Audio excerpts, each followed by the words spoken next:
Hello students, in this video we're gonna see standard 8, prose, the first unit, how a hobby turns into a successful career. So எல்லாருக்குமே ஒரு hobby இருக்கும். அதாவது உங்களோட leisure time or free time, you do something, okay?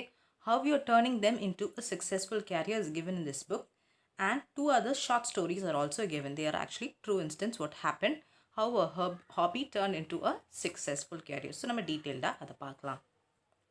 Okay, these are examples of hobbies like a girl drawing, or then a boy is cooking, and then you're doing some gardening work, and then bicycling. இது எல்லாமே ஒரு hobby, that because you do it in your free time. Okay, இப்போ நம்ம இது படிக்கலாம். Section 1ல இருக்க story. Once there was a boy named Money. He was studying at the school in his village. He found it difficult to read and write. His grandfather noticed him and helped him by reading bedtime stories. So இந்த மணி வந்து ரொம்ப கஷ்டப்பட்டானா. அதாவது he was studying at school, but ஆனால் read பண்ணுறதுக்கும் படிக்கிறதுக்கும் வந்துட்டு ரொம்பவே கஷ்டப்பட்டான். அதனால அவரோட கிராண்ட் ஃபாதர் எப்படி ஹெல்ப் பண்ணாருன்னு நம்ம பார்க்க போகிறோம். his grandfather noticed him and helped him by reading bedtime stories. So அவங்க அப்பா, அதாவது அவங்க தாத்தா வந்து அவன் தூங்கும்போது bedtime stories படிக்க ஆரம்பித்தாராம். உடனே அவனுக்கு அது ஒரு இன்ட்ரெஸ்ட் வந்துருச்சு. அதாவது நம்ம புக்கு படிக்கிறதுனால இவ்வளோ விஷயங்கள் தெரியுமா அப்படிங்கிற ஒரு இன்ட்ரெஸ்ட் அவனுக்கு வந்து gradually he started reading on his own. Now he not only enjoyed reading but also had started writing his own stories. Let us read an essay written by Money. So இந்த மாதிரி விஷயங்கள் அவனுக்கு பிடிக்க என்ன பண்ணுறான்னா அவன் ஆட்டோமேட்டிக்காக அவனே புக் எடுத்து படிக்க ஆரம்பிச்சிடுறான். ஸோ அவனுக்கும் நிறைய விஷயங்கள் தெரிய வந்துடுது. ஸோ உடனே என்ன பண்ணுறான், he is writing an essay, ஒரு essay of his own he is writing, and we are going to read one such essay written by Money. Hobbies are the activities that we do in our spare time. Hobbies are unique to people. Some like gardening, a few like photography, many have book reading as their hobby, while other hobbies are swimming, collecting stamps, playing video games and many more. So ஹாபீஸுங்கிறதுல நம்மளோட spare டைம்னா free time ஒரு extra டைமில் பண்ணுறது தான் hobbies. Hobbies R unique அப்படின்னா distinctive, அதாவது ஒவ்வொருத்தங்களுக்கும் வித்தியாசமான ஹாபி இருக்கும். உன்னோட தங்கச்சிக்கு இருக்கிற ஹாபி உனக்கு இருக்கணும்னு அவசியம் இல்லை. So they are completely different. எல்லாருக்குமே ஒவ்வொரு யூனிக்கான ஹாபி இருக்கும். சில பேருக்கு வந்து கார்டனிங், தோட்டக்கலை பிடிக்கும், சில பேருக்கு ஃபோட்டோ எடுக்கிறது பிடிக்கும், சிலருக்கு புக் படிக்கிறது பிடிக்கும், ஒரு சிலருக்கு ஸ்விம்மிங் பண்ணுறது பிடிக்கும், ஸ்டாம்ப்ஸ் கலெக்ட் பண்ணுறது, வீடியோ கேம்ஸ், அந்த மாதிரி நிறைய ஹாபீஸ் இருக்குது. People have hobbies not only to pass their free time but also to do something useful. Hobbies help people learn new things, relax after a day of tiring work, and to energize the body and mind. Same is the case with me. I love writing, so it's my hobby. So நிறைய பேர் வந்து hobby என்னத்துக்கு use பண்ணுவாங்கன்னா free டைமை spend பண்ணுறதுக்கு use பண்ணுவாங்க. ஆனால் ஒரு சில பேர் அந்த ஃப்ரீ டைமையே வந்து சம்திங் யூஸ்ஃபுல்லாக மாற்றுறதுக்கு அதை யூஸ் பண்ணுவாங்க, அந்த எக்ஸ்ட்ரா டைமை. ஸோ ஹாபீஸ்னால புது விஷயங்கள் நீங்கள் கற்றுப்பீங்க. அதுக்கப்புறம் ஒரு லாங் டயர்ட் டேக்கு ரிலாக்ஸ் ஆகிறதுக்கு இந்த ஹாபிலாம் யூஸ்ஃபுல்லாக இருக்கும். அதுக்கப்புறம் கிவ் எனர்ஜி. இந்த மாதிரி ஹாபியை வந்து நம்ம யூஸ் பண்ணுறதுனால எனர்ஜி கொடுக்கும் மைண்டுக்கும் பாடிக்கும். ஸோ மணி சொல்கிறான், எனக்குமே வந்து இந்த மாதிரி என்னோடய எக்ஸ்ட்ரா டைமில் நான் ரீட் பண்ணுறது, ரைட் பண்ணுறது வந்து எனக்கு எனர்ஜைஸ் பண்ணுது என்னோடய body and mind. So I love writing, எனக்கு எழுதுறதுனா அவ்வளோ பிடிக்கும். ஸோ தட் இஸ் மை ஹாபின்னு சொல்கிறான். ஸோ வாரன் பஃபெட் என்ன சொல்கிறாருன்னா, whatever you like to do make it a hobby. உனக்கு என்ன செய்யணும்னு பிடிக்கிறதோ அது ஒரு ஹாபியாக மாற்றிக்கோ. Okay, next slide we'll see. Writing is a unique hobby because most people don't want to exhaust themselves in their spare time. அதாவது ரைட்டிங்ன்றது ரொம்ப இம்பார்ட்டண்ட். யூனிக்னா எல்லாருக்குமே வராது. பிகாஸ் ஏன்னா வந்துட்டு நிறைய பேர் வந்து அவங்களோட ஃப்ரீ டைமில் வந்து எக்ஸாஸ்ட் தெம்செல்ஃப்னால் ரொம்ப டயர்டாக விரும்ப மாட்டாங்க வேறு ஏதோ விஷயத்தை செஞ்சு. அதனால் அவங்க ரைட்டிங்கை யூஸ் பண்ணிப்பாங்க. Many feel that writing is tough, but I don't think so. I feel writing is like painting R voice. நிறைய பேர் வந்து எழுதுறது வந்து ரொம்ப கஷ்டம்னு நினைப்பாங்க. ஆனால் எனக்கு அப்படி இல்லை. நான் என்ன நினைக்கிறேனோ, அதாவது உங்களோட வாய்ஸை பெயிண்ட் பண்ணுற மாதிரி. பெயிண்டிங்னா என்ன அர்த்தம், நீங்கள் வரைகிறது. ஆனால் நான் என்னோடய மைண்டில் என்னென்னலாம் தோணுதோ அதை வந்து I write it on a paper. When I get free time, I pick a pen and notebook and start painting my idea in words. எனக்கு வந்து ஃப்ரீ டைம் கிடச்சாலே ஒரு பென்னும் ஒரு பேப்பரும் எடுத்துகிட்டு எனக்கு மனசில் என்னென்னலாம் தோணுதோ அதை வந்து நான் வேர்ட்ஸாக பேப்பரில் எழுத ஆரம்பிச்சிடுவேன். I write stories, poems and sometimes about my feelings. சில நேரத்தில் போயம்ஸ் எழுதுவேன், சில நேரத்தில் கதைகள் எழுதுவேன், சில நேரத்தில் நான் என்ன நினைக்கிறேனோ அதை நான் எழுதுவேன். My mind relaxes when I pour my thoughts is word. So என்னோடய மைண்ட் வந்து ரொம்ப ஃப்ரீயாக இருக்கும் எப்போன்னு பார்த்தீங்கன்னா நான் மனசில் நினைக்கிறத வேர்ட்ஸாக பேப்பரில் எழுதுவேன். ஸோ ரைட்டிங் எனர்ஜைசஸ் மீ, அதாவது எனக்கு அது எனர்ஜி கொடுக்கும். When I write things, my imagination is at its best. I imagine a world with magic and magicians where I can fly and birds can talk. Writing helps me completely immerse myself into that world. Sometimes I sit with small children and entertain them with these stories of mine. The happiness of their faces makes me to write more and better. என்ன சொல்கிறான்னா, அவன் எழுதுறது போது என்னென்ன மாதிரி எழுதுவானா, நிறைய imaginary things இந்த வேர்ல்டில் நடக்காத விஷயங்களை பற்றி அவன் எழுதுவானா. அதாவது இந்த வேர்ல்டு ஃபுல்லாக மேஜிக் நிறைஞ்சது, நிறைய மெஜிஷியன்ஸ் இந்த வேர்ல்டில் இருக்காங்க, நான் வந்து பறக்க முடியும், பேர்ட்ஸ் வந்து பேச முடியும், இது எல்லாமே இமேஜினரி. நம்ம வந்து ஒரு ஃபேரி டெய்லில் படிக்கிற மாதிரி ஒரு கதைகளில் அவன் எழுதுறதுக்கு ரொம்ப ஆசைப்படுவானா. ஸோ அந்த மாதிரி எழுதும்போது அந்த வேர்ல்டுக்குள்ளேயே, அந்த இமேஜினரி ஃபேரி டெய்ல் வேர்ல்டுக்குள்ளேயே அவன் உள்ளே போயிடுவான். சில நேரத்தில் வந்து அவன் வீட்டு பக்கத்தில் இருக்க பசங்களை வச்சு அவன் எழுதின கதைகளெல்லாம் அவங்க கிட்ட சொல்லுவானா. அந்த பசங்களாம் அவ்வளோ ஹாப்பியாக இருக்குமா. ஸோ அவங்களோட ஃபேஸில் இருக்க அந்த ஹாப்பினஸ் பார்க்குறதுக்கு வந்து இன்னும் அதிகமாக நான் எழுதணும் அப்படிங்கிற மாதிரி அவனுக்கு தோண ஆரம்பிக்குமா. Although writing is just a hobby for me, yet it is very beneficial. It opens my mind to think beyond the little things with a broader mind. It makes me more passionate about my life. It makes me learn new things and enjoy every moment of my life. So hobby, அதாவது இவனுக்கு ரைட்டிங்ன்றது ஒரு hobby தான், ஆனால் அது அவனுக்கு நிறைய யூஸ்ஃபுல்லான திங்ஸை வந்து கற்றுக் கொடுக்குதான். தன்னுடைய மைண்டை வந்து புது புது விஷயங்களை தெரிஞ்சுக்கிறதுக்கும், வித் அ ப்ராடர் மைண்ட், சின்ன விஷயங்களுக்கும் அதில் இருக்கிற பெரிய மீனிங் என்ன அப்படிங்கிறத கண்டுபிடிக்க அது உதவுதான். It makes me more passionate அப்படின்னு பார்த்தீங்கன்னா நிறைய இன்டென்ஸ், ஹார்ட்ஃபுல்லாக வந்து என்னால் அந்த விஷயத்தை நோக்கி போக முடியாது. It makes me learn new things and enjoy every moment of my life. ஒவ்வொரு வாழ்க்கையில் ஒவ்வொரு தருணங்களையும் he is very happy. Writing is easy, all you have to do is cross off the wrong words அப்படின்ட்டு Mark Twain சொல்கிறாரு. Okay, now let's see the next slide. My hobby helped me in school too. When I started writing things, I was unable to describe them accurately. With time, my experiences helped me think of new ideas, and this made me a good writer. அதாவது இந்த hobby வந்து தனக்கு மட்டும் யூஸ்ஃபுல்லாக இல்லாமல் ஸ்கூலில் படிக்கும்போதும் நிறைய விஷயங்களுக்கு அவனுக்கு யூஸ்ஃபுல்லாக இருந்துதான். ஃபஸ்ட்டு அவன் வந்து எழுத ஆரம்பிக்கும்போது சரியாக அவனால் எழுத முடியல. மேபி கிராமட்டிக்கல் எரராக இருக்கலாம், இல்லை சரியான ஃப்ரேஸ் ஃபார்ம் பண்ண முடியாமல் இருந்திருக்கலாம். ஆனால் அக்யூரேட்னஸ் என்னால் சரியாக எழுத முடியல. ஆனால் டைம் போக திரும்பி நான் அந்த விஷயத்தில் என்னோடய இன்ட்ரெஸ்ட்டை கொண்டு போகும்போது, என்னோடய எக்ஸ்பீரியன்ஸ் அதிகமாகும்போது, this made me a good writer. Now I look out for things which I was not able to see before. Hence, I can describe things better in my stories.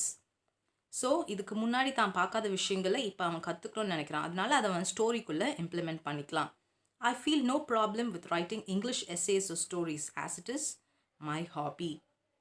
So ஒரு essay எழுதணும்னா அதுக்கு அவனுக்கு இப்போ கஷ்டமே இல்லையா. முன்னாடி ஸ்டார்டிங்கில் இந்த லெசன் படிக்கும்போது அவனுக்கு படிக்கவும் சரி எழுதவும் ரொம்ப கஷ்டமாக ஃபீல் பண்ணிட்டு இருந்தான். But now since he has become experienced and since he's taken an interest in his hobby of writing, he is able to write more essays more easily. So to become a good writer, I spend time on learning how to write in different forms like fiction and non-fiction. Fiction na imaginative writing, non-fiction na truth, உண்மையாக நடந்த விஷயங்களை பற்றி எழுதுறது. So it's important to always learn and improve our hobbies. Who knows, one day I could be a writer like R.K. Narayan. So அவனோட ஹாபியோட interest என்னன்னு பார்த்தீங்கன்னா writing தான். அதை நிறைய அவன் இம்ப்ரூவ் பண்ணானா ஒரு நாள் ஆர்கே நாராயண் மாதிரி அவர் ஆவானா.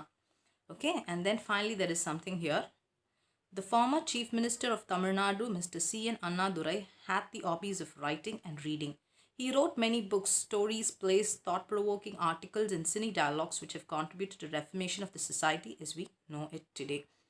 So, former Chief Minister C.N. Annadurai என்ன எழுதியிருக்காருன்னா அவரோட ஹாபிஸ் பார்த்தீங்கன்னா ரைட்டிங், ரீடிங். ஸோ நிறைய புக்ஸ் எழுதியிருக்காரு, நிறைய கதைகள் எழுதியிருக்காரு. அது மட்டும் இல்லை, சினிமாவில் நிறைய டயலாக்ஸும் எழுதியிருக்காரு. ஸோ அது வந்து நம்மளோட சொசைட்டியில் நிறைய ட்ரான்ஸ்ஃபர்மேஷன் கொடுத்தது. ஸோ அந்த மாதிரி உங்களோட ஹாபியை வந்து ஒரு யூஸ்ஃபுல் கேரியராக மாற்றணும்னு நம்ம சொல்ல வரோம். Okay, finally there are two important people we're going to learn in this particular lesson. First one is Ajay Kumar Garg. Okay, இது வந்து ஒரு true incident. Ajay Kumar Garg is a very talented young artist. He lives in Jaipur, India. His childhood was going on well until he suffered an injury at the age of 3. Ajay was treated, but that treatment left him permanently deaf. Okay. So Ajay Kumar கர்க்ன்றவர் வந்து பார்த்திங்கன்னா ஒரு talented artist. So இவர் எப்படி ஒரு ஆர்டிஸ்டாக மாறினார், தன்னோட ஹாபியை எப்படி வந்து ஒரு சக்ஸஸ்ஃபுல் கெரியராக மாற்றினார் நம்ம படிக்க போகிறோம். அவர் வந்து எங்கே இருக்காருன்னா ஜெய்ப்பூரில் இருக்கிறாரு. ஸோ அவரோட சைல்ட்ஹுட் குழந்த பருவம் ரொம்ப அழகாக இருந்துச்சு. பட் ஆனால் 3வது வயசப்போ அவருக்கு வந்து ஒரு சின்ன ஆக்சிடெண்ட் நடந்துச்சான். அந்த ஆக்சிடெண்ட்னால அவர் கம்ப்ளீட்டாக டெஃப்னா காது கேட்காம அவருக்கு போயிடுச்சான். Okay, his parents tried several hospitals to cure his impairment, but it couldn't cure him. So அவங்க அப்பா எவ்வளவோ ட்ரை பண்ணார், எவ்வளவோ ஹாஸ்பிட்டலுக்கு கூட்டிகிட்டு போய் அவனை ட்ரீட் பண்ணணும்னு நினச்சாரான். ஆனால் எதுவுமே வந்து சரியாகலை, எல்லாமே வேஸ்ட்டு தான். எல்லா ட்ரீட்மெண்ட், அவனுக்கு மேலே போட்ட மணி, எதுவுமே வந்து அவனோட காதுக்கு எல்லாமே சரி பண்ண முடியலையா. So his father once bought him a paint set to play. So அதனால் அவங்க அப்பா வந்து ஒரு நாள் என்ன பண்ணுறாரு, அந்த பையன் வீட்டில் விளையாடுறதுக்கு பெயிண்டிங் பாக்ஸு வாங்கி கொடுத்துருக்காரு. Ajay started to paint happily. He painted on the walls, floors, etc. He looked happy while using the paint set that was gifted to him. Soon, Ajay's father realized that Ajay was talented in painting.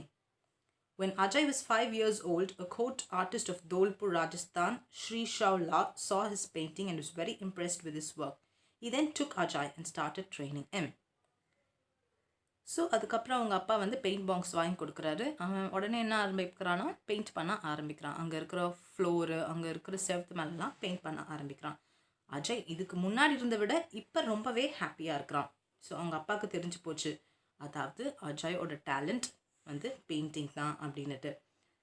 5 years இருக்கும்போது அஜய் வந்து ஒரு painting வரைஞ்சிருக்கான். இந்த பெயிண்டிங்கை வந்து பார்த்து court artist of தோல்பூரில் இருக்கிற court artist வந்து இதை பார்த்து ரொம்பவே இம்ப்ரெஸ்ட் ஆகிட்டு அஜய்க்கு வந்து நானே ட்ரைனிங் கொடுக்குறேன் கூட்டிகிட்டு போயிட்டாராம். After completing his education, Ajay tried tailoring, but that didn't make him happy, so he went back to painting. He became an apprentice of Asha Devi. She taught Ajay the old and dying techniques of traditional Indian miniature painting. அதாவது தன்னோட education, அதாவது ஸ்டடீஸை முடிச்சுட்டு அஜய் வந்து டெய்லரிங்கில் concentrate பண்ணான். But he couldn't concentrate தர். அவனுக்கு வந்து பிடிச்சது எல்லாமே பெயிண்டிங் தான். ஸோ அதனால் என்ன பண்ணுறான்னா ஆஷா தேவி கீழே ஒரு ஜூனியராக ஜாயின் பண்ணுறான். அவங்க வந்து இந்த மினியேச்சர் பெயிண்டிங் டெக்னிக்ஸை வந்து சொல்லிக் கொடுக்குறாங்க. மினியேச்சர்னால் குட்டியாக வரைகிறத பற்றி அவங்க சொல்லிக் கொடுக்குறாங்க. இப்போ அதை நிறைய பேர் வந்து கற்றுக்கிறது இல்லையா. ஸோ அந்த ஆர்ட், அந்த ட்ரெடிஷன் வந்து பார்த்திங்கன்னா ஆல்மோஸ்ட் இல்லாமல் போகிற டைமில் இருக்குது. So he mastered the techniques of preparing colors and brushes and gained knowledge of the painting. Soon he became an accomplished artist in the miniature style. He used a magnifying glass and a single hairbrush for miniature painting that depict Indian culture. Ajay is gifted in the practice of creating images on a grain of rice. So இந்த டெக்னிக்கில் நல்ல ரொம்ப அதிகமாக அவன் கற்றுக்க ஆரம்பித்தான். So paint பண்ணும்போது ஒரு single hair இருக்கிற மாதிரி ஒரு ப்ரஷ்ஷை யூஸ் பண்ணியிருக்கான். அதுக்கப்புறம் மேக்னிஃபைங் லென்ஸை யூஸ் பண்ணி இந்த மாதிரி நிறைய விஷயங்கள் அவன் கற்றுக்கிட்டான். அது மட்டும் இல்லாமல் ஒரு அரிசியில் நிறைய பெயிண்டிங்ஸ் வரைகிற டெக்னிக்கும் Ajay கற்றுக்கிட்டான். Ajay exhibited his work and sold 144 out of the 150 paintings displayed. He continued to show his work throughout India, United States and the United Kingdom. So அவனோட எக்ஸிபிஷனில் வந்து ஒரு எக்ஸிபிஷனில் அவன் ஆல்மோஸ்ட் 150 பெயிண்டிங்ஸை வந்து அங்கே வச்சுருக்கான். அதில் 144 பெயிண்டிங்ஸை வந்து விற்றுருச்சான். அது மட்டும் இல்லாமல் இந்தியாவில் மட்டும் இல்லாமல் யுனைடெட் ஸ்டேட்ஸ், யுனைடெட் கிங்டம் அங்கேயும் போய் தன்னுடைய ஆர்ட் ஒர்க்ஸோட திறமையை அவன் காமிச்சிருக்கான். So 2004, Ajay was awarded a national award of accomplishment from the Indian President Dr. APJ Abdul Kalam. So 2004 வந்து டாக்டர் APJ அப்துல் கலாம் கையிலிருந்து ஒரு award வாங்கியிருக்கான். Apart from painting, Ajay is also very actively involved in the welfare of the people with hearing impairment in India and has been executive member of the Deaf and Dumb Association in Rajasthan.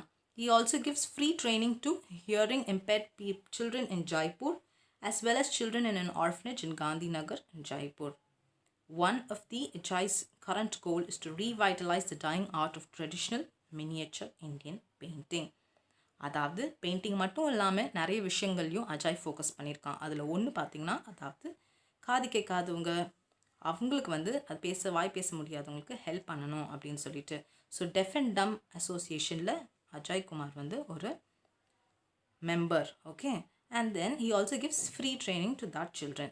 இன்னொரு அவனோட main aim என்னன்னு பார்த்தீங்கன்னா, இந்த dyeing art அப்படின்னு பார்த்தீங்கன்னா, இந்த அழிஞ்சு போகிற இந்த மினியேச்சர் ஸ்டைல் பெயிண்டிங்கை வந்து மக்களுக்கு சொல்லிக் கொடுக்கணுன்றது மட்டும்தான் அவனோட aim. So agile life shows us that we can turn our hobby or passion into a successful career if we are ready to learn and develop our skills. So Ajay மாதிரி நம்மளும் நம்மளோட ஹாபியை வந்து ஒரு சக்ஸஸ்ஃபுல் கேரியராக மாற்றணும்னு சொல்கிறாரு. Okay, finally there is another person. The hard-working and passionate people always chase and dream and live it. அப்படின்னா என்ன அர்த்தம்னா, நான் ரொம்ப கடின உழைப்பு போடுறேன், எனக்கு ஒரு ட்ரீம் இருக்குது, நான் அதை வந்து எப்படியாவது அச்சீவ் பண்ணணும்னு நினச்சின்னா நான் அதுக்கு பின்னாடி ஓடிக்கிட்டே இருப்பேன். Ilavazhagi is one among the many to achieve her dream at its odds. So இளவழகின்ற பற்றி தான் நாம் இப்போ இந்த ஸ்டோரியில் படிக்க போகிறோம். Mr. A. Irudayaraj, her father, was a district level champion in carom. His dream shattered since his family did not encourage and support him. Mister இருதயராஜன்றவர் தான் வந்து இந்த இளவழகியோட அப்பா. அவருக்கு வந்து கேரம்னா அவ்வளோ பிடிக்குமா. ஸோ டிஸ்ட்ரிக்ட் லெவல் சாம்பியன்ஷிப் வாங்குகிற அளவுக்கு அவருக்கு திறமை இருக்குது. ஆனால் அவரோட ஃபேமிலி வந்து பார்த்திங்கன்னா அவருக்கு சப்போர்ட்டே இல்லை. அதனால் அவரோட ட்ரீம், அவரோட கனவு வந்து ஷேட்டர்னா உடஞ்சி போச்சு. ஏன்னா அவங்களோட ஃபேமிலி அவரை சப்போர்ட் பண்ணலை. அதனால் அவர் என்ன பண்ணார்? He was determined to achieve his dream through his daughter. So அதனால் தன்னோட கனவை வந்து தன்னுடைய டாட்டர் மூலியமாக அதை அச்சீவ் பண்ணணும்னு அவர் நினச்சாரு. He used to put his daughter on the carom board while she listened to the sounds of the strikers in coin. So விளையாடும் போது பார்த்தீங்கன்னா தன்னோட பொண்ணு கேரம் போர்டு மேலே உட்கார வச்சுருவாராம். அப்போவே ஆட்டோமேட்டிக்காக ஒரு இன்ட்ரெஸ்ட் வந்துடும். சரி, இது எப்படி ஒரு எக்ஸாம்பிள் சொல்கிறேன். நீங்கள் படிக்க மாட்டேங்கிறீங்கன்னு வச்சுக்கோங்களேன். உங்கள் அப்பா என்ன பண்ணுவாருன்னா, உங்களுக்கு முன்னாடி உட்காந்து ஒரு பேப்பரோ இல்லை புக்கோ படித்து ஆட்டோமேட்டிக்காக அந்த குழந்தைக்கு படிக்கணும்னு இன்ட்ரெஸ்ட் வரும். அதே போல் தான் இதுவுமே. When she was 2 years old, he would carry her with him to his tournaments. He played with the friends at local clubs. Her father began coaching her when she was around 5. One day, her father called her for a match, and she won that match, which gave her the confidence. The confidence led her to win. Her victories included the Asia Cup and South Asian Association for Regional Cooperation Cup and the World Championship.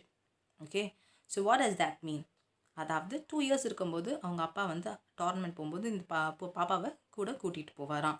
So 5 years இருக்கும்போது அந்த பாப்பாவுக்கு coaching கொடுக்க ஆரம்பித்தார். யாருக்குன்னா இளவழகிக்கு. So ஒரு நாள் வந்து ஒரு மேட்ச் வந்து நடக்க ஆரம்பிச்சது. அப்போ இளவழகி அந்த மேட்ச்சில் கண்டெஸ்ட் பண்ணா. பார்த்திங்கன்னா வின் பண்ணிட்டா. ஸோ உடனே அவளுக்கு நிறைய கான்ஃபிடென்ஸும் வந்துடுச்சு. இந்த கான்ஃபிடென்ஸ் வந்து பார்த்திங்கன்னா மேலும் மேலும் அவன் நிறைய ட்ராஃபீஸ், நிறைய அவார்ட்ஸ் வின் பண்ண வச்சுது. ஸோ நிறைய விக்ட்ரிஸ். ஒன்று வந்து பார்த்திங்கன்னா ஏஷியா கப், இன்னொன்று வந்து SAARC cup and the world championships. Okay, Irudayaraj, a fish cart driver who transport materials like pipes to make a living for his family, a wife and 3 daughters. They lived in a small one-roomed apartment in Vyasarpadi, Chennai. Is not even enough to accommodate the family. Okay, so Irudayaraj வந்து ஒரு very poor middle class men தான். So தன்னுடைய driver தொழிலை தான் அவர் பார்த்துட்டு இருந்தார். தன்னோட family, ஒரு ஒய்ஃப், 3 டாட்டர்ஸ் இருக்கிறாங்க. அவங்க எங்கே வியாசார்பாடியில் தான் இருக்கிறாங்க அவங்க வீடு. ஸோ அவங்க வீடு வந்து ரொம்ப சின்னதான். இந்த ஃபேமிலியை வந்து அக்காமடேட் பண்ணுற அளவுக்கு கூட இல்லையா. The trophies she has won over the years are too many and her home is not just enough to keep them. The trophies left over after filling the space under the bed were given to the neighbors and relatives. Ilavazhagi வந்து win பண்ண trophies வந்து தன்னோட வீட்டில் கூட வைக்க முடியல. அந்தளவுக்கு அதிகமான ட்ராஃபீஸ் வச்சுருந்தா. அதுக்கப்புறம் பெட்டு கீழேயும் வச்சாங்களாம். அதுவுமே இடம் பார்த்தாமே தன்னுடைய ரிலேட்டிவ்ஸ், நெய்பர்ஸ்க்கு கொடுக்க ஆரம்பிச்சிட்டாங்களாம். Financing the trip has been a big trouble. Though she has been playing for the state for almost 14 years, she still stays victories follow me. அதாவது இந்த மாதிரி ட்ரிப்ஸ்னால் நிறைய இடத்துக்கு போய் அவள் சாம்பியன்ஷிப்லாம் ரெக்கார்ட்ஸ்லாம் பிரேக் பண்ணும்போது நிறைய இடத்துக்கு போகணும். அதுக்கு கண்டிப்பாக மணி தேவை. அது கஷ்டமாக இருந்தாலும் ஆனால் அவள் சொல்கிறாளாம், விக்ட்ரிஸ் அதாவது வெற்றிகள் என்ன தொடர்ந்துகிட்டே இருக்கும். Ilavazhagi is a member of the Tiruvallur District Carom Associationship and also represent India at the Carom World Championship, Asian Championship. ஃபைனலாக கொடுத்துருக்கிறது இளவழகியோட அச்சீவ்மெண்ட்ஸ். நிறைய அச்சீவ்மெண்ட்ஸ் அவங்க பண்ணியிருக்காங்க பாருங்கள். World carrom champion 2008 in France, women's single title இந்த 38th senior national carrom. So இந்த மாதிரி ஏகப்பட்ட டைட்டில்ஸ், அவார்ட்ஸ், விக்ட்ரிஸ் எல்லாமே இவங்க எடுத்திருக்காங்க. So she holds 260 medals, out of which 106 are golds, 17 are silver and 12 are bronze medal won in the national competition. She has won 111 gold, 9 silver and 5 bronze medals in the international tournament. So அவங்களோட hobby, அதாவது carrom விளையாடுற அவங்களோட hobby வந்து அவங்களுக்கு எப்படி ஒரு successful கேரியராக மாறுச்சு அப்படின்னு இங்கே ஆத்தர் கொடுத்துருக்காரு. So similarly you also have to turn your hobby, அதாவது உங்கள் ஃப்ரீ டைமில் செய்கிற எந்த விஷயமா இருந்தாலும் இன்ட்ரெஸ்ட்டோடு செய்யுங்க, அது வந்து ஒரு சக்ஸஸ்ஃபுல் கேரியராக மாற்றுங்க. So this is the moral of the story, and with this particular lesson comes to an end.